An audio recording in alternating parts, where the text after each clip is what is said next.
7 फरवरी 2021 उत्तराखंड के पहाड़ों से पानी का ऐसा ज़लज़ला आया जो अपने साथ सब कुछ बहा कर ले गया। उसके रास्ते में आने वाली हर चीज तबाह और बर्बाद हो गई थी और इंसान तो तिनके की तरह बहते चले गए थे। सरकार ने इसे प्राकृतिक आपदा कहकर अपना पल्ला झाड़ लिया, लेकिन क्या यह आपदा सचमुच प्राकृतिक थी?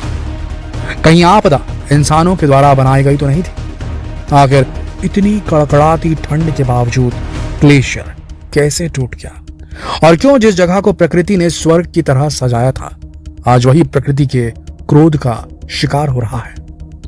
अगर आप भी इन सवालों के जवाब जानना चाहते हैं तो वीडियो को अंत तक जरूर देखें। उत्तराखंड एक ऐसी जगह जिसे भगवान ने खुद अपने हाथों से सजाया है।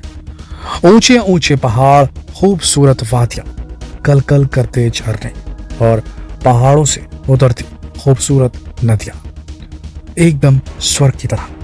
लेकिन आजकल यह जगह अपनी खूबसूरती से ज्यादा यहां होने वाले हादसों की वजह से चर्चा में बनी हुई है। फिर चाहे वो 2013 में आई बाढ़ या बादल फटने की एक के बाद एक 5 घटनाएं, या फिर लैंडस्लाइड्स, या पिछले साल ग्लेशियर फटने की वजह से आने वाली आफत, कौन भूल सकता है वो भयानक सुबह? आइए एक बार फिर से उस मंजर को याद करते हैं और उसके पीछे के कारणों को टटोलने की कोशिश करते हैं। पिछले साल 7 फरवरी को चमोली के रैनी गांव के लोग अचानक एक तेज आवाज सुनकर चौंक गए। ऐसा लगा जैसे कोई बम फट गया, और फिर उन्होंने उस आफत को आते देखा जिसने एक पल में उनका सब कुछ तबाह कर दिया।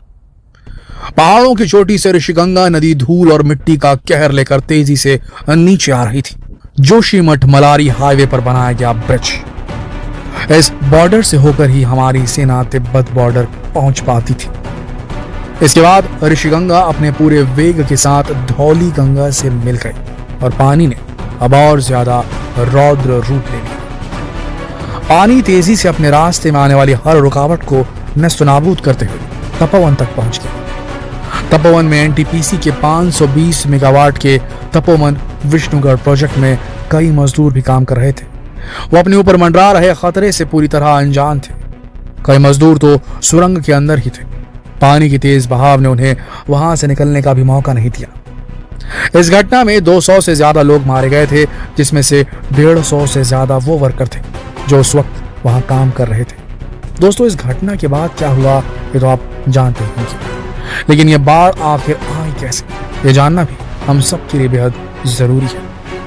इस घटना की शुरुआत होती है रोंथी पीक से, जो कि जमीन से 6 किलोमीटर की ऊंचाई पर है। यहाँ एक ग्लेशियर अचानक से टूट गया था जो 180 मीटर मोटा और 500 मीटर चौड़ा था। ग्लेशियर का एक हिस्सा टूटकर नीचे नदी में गिरा, जिसकी वजह से 2.7 क्यूबिक मीटर पानी और मलबा तेजी से नीचे आने लगे, और वो भी बस 1 मिनट में हो गया सब कुछ, जिसने ऋषिगंगा को काल का दूत बना दिया। रिसर्च टीम के मुताबिक ये घटना रॉक मॉस फ्लेयर यानी कि चट्टान का फिसलना और रोंथी ग्लेशियर इलाके में एक हैंगिंग ग्लेशियर का नतीजा था।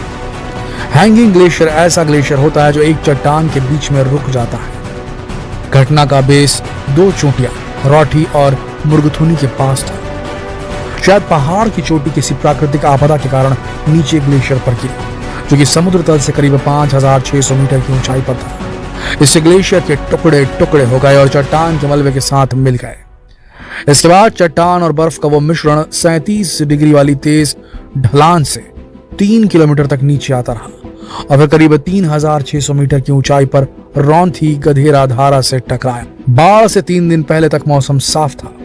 इससे बर्फ के जमने और पिघलने का सिलसिला चलता रहा और फिर स्लोप फेलियर हुआ, मतलब चट्टान और बर्फ का जो मिक्सचर जमा हो गया था वो पिघला और उस इलाके को चीरता हुआ तपोवन घाटी की तरफ बढ़ गया। इसमें चट्टानें, पानी और बर्फ थी। क्योंकि ये काफी भारी था इसलिए और हीट जनरेट हुई, जिससे बर्फ और पिघली।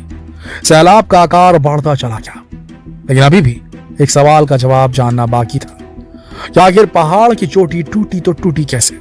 इस बारे में रिसर्चर्स कहते हैं कि शायद जिस जगह जहां से चट्टान टूटी वो एक वीक जोन बन गया था, लेकिन ये घटना कई सालों में होती है।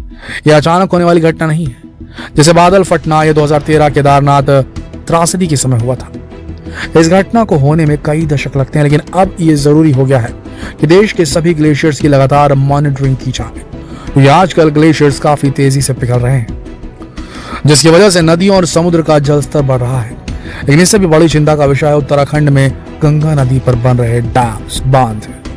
पर्यावरण विशेषज्ञ इन बांधों को वाटर बॉम्ब भी कहने लगे और चमोली हादसे के बाद इस विषय पर चर्चा और भी ज्यादा जरूरी हो चली है। विशेषज्ञों को डर है कि अगर हिमालय के ऊपरी क्षेत्र में इसी तरीके से हलचल चलती रही तो वक्त दूर नहीं जब उत्तराखंड का अस्तित्व ही समाप्त हो सकता है। उत्तराखंड में कुल मिलाकर 13 जिले हैं। इन सभी 13 जिलों से दर्जनों नदियां बहकर मैदानी इलाकों में जाती हैं। आपको जानकर हैरानी होगी कि 13 में से 11 जिलों से होकर बहने वाली 12 प्रमुख नदियां, इन नदियों पर छोटे और बड़े लगभग 32 से ज्यादा बांध और विद्युत परियोजनाएं, हाइड्रो इलेक्ट्रिक पावर प्लांट बना दिए हैं और ये सभी बम की तरह उत्तराखंड की धरती पर कभी भी फटने के लिए तैयार बैठे हैं। तो एक तरह से हम कह सकते हैं कि उत्तराखंड में आने वाली आपदाओं के लिए प्रकृति से ज्यादा हम जिम्मेदार हैं और इसी खतरे की आहट सुप्रीम कोर्ट तक भी पहुंच गई थी। इसीलिए कोर्ट ने यहां गंगा नदी पर बनने वाले 24 पावर प्रोजेक्ट्स पर तत्काल प्रभाव से रोक लगा दी थी। सरकार भी इस बात को लेकर अपनी चिंता जाहिर कर चुकी है, लेकिन हम इंसानों का लालच इतना बढ़ चुका है कि हम जानकर भी अनजान बने हुए रहते हैं। और आज भी यहाँ कई प्रोजेक्ट्स पर लगातार काम चल रहा है। बड़े बड़े पहाड़ काट कर सुरंगें बनाई जा रही हैं, जंगल काटे जा रहे हैं, बड़ी बड़ी इमारतें खड़ी की जा रही हैं और इसके परिणाम अब हमें दिखने लगे हैं। एक रिसर्च में ये भी बात सामने आई है कि 1975 से लेकर 1990 तक हर साल 0.25 मीटर तक ग्लेशियर्स पिघलते थे, लेकिन सन 1990 के बाद ये दर 2 गुनी यानी कि 0.5 मीटर तक हो चुकी है। इसके अलावा इन ग्लेशियर्स पर औसत तापमान भी हर साल बढ़ता जा रहा है, जिसकी वजह से इनके पिघलने की दर हर साल बढ़ती जा रही है। इसे हम एक आने वाले बहुत बड़े खतरे का सायरन भी कह सकते हैं। दोस्तों, तापमान में होने वाली ये बढ़ोतरी क्लाइमेट चेंज की वजह से है और क्लाइमेट चेंज का सबसे बड़ा कारण है ग्लोबल वार्मिंग और ग्लोबल वार्मिंग के पीछे की सबसे बड़ी वजह है कार्बन एमिशन और कार्बन एमिशन की वजह है हम इंसान, वाहनों से निकलने वाला धुआं और एसी, फ्रिज, कारखाने, ये सब कार्बन एमिशन के प्रमुख कारण। तो कुल मिलाकर इस पूरी समस्या के पीछे जो मेन विलन है वो है हम खुद, इंसान। अगर सिर्फ चमोली की बात करें तो यहाँ 1980 से लेकर अभी तक 8 लाख हेक्टेयर से अधिक जंगलों को काटा जा चुका है, जिसकी वजह से प्रदूषण की मात्रा वहां बढ़ गई है। ये सब सिर्फ विकास के नाम पर किया जा रहा है, लेकिन ऐसे विकास का क्या फायदा जहां जान की सुरक्षा की गारंटी ही ना हो। दोस्तों, आपको क्या लगता है कि विकास के नाम पर प्रकृति के साथ खिलवाड़ कितना जायज है और क्या आपको ऐसा विकास चाहिए? हमें कमेंट में जरूर बताइएगा। वीडियो को अपने दोस्तों के साथ शेयर भी कीजिए ताकि वो भी इस मुद्दे पर अपनी राय रख सके।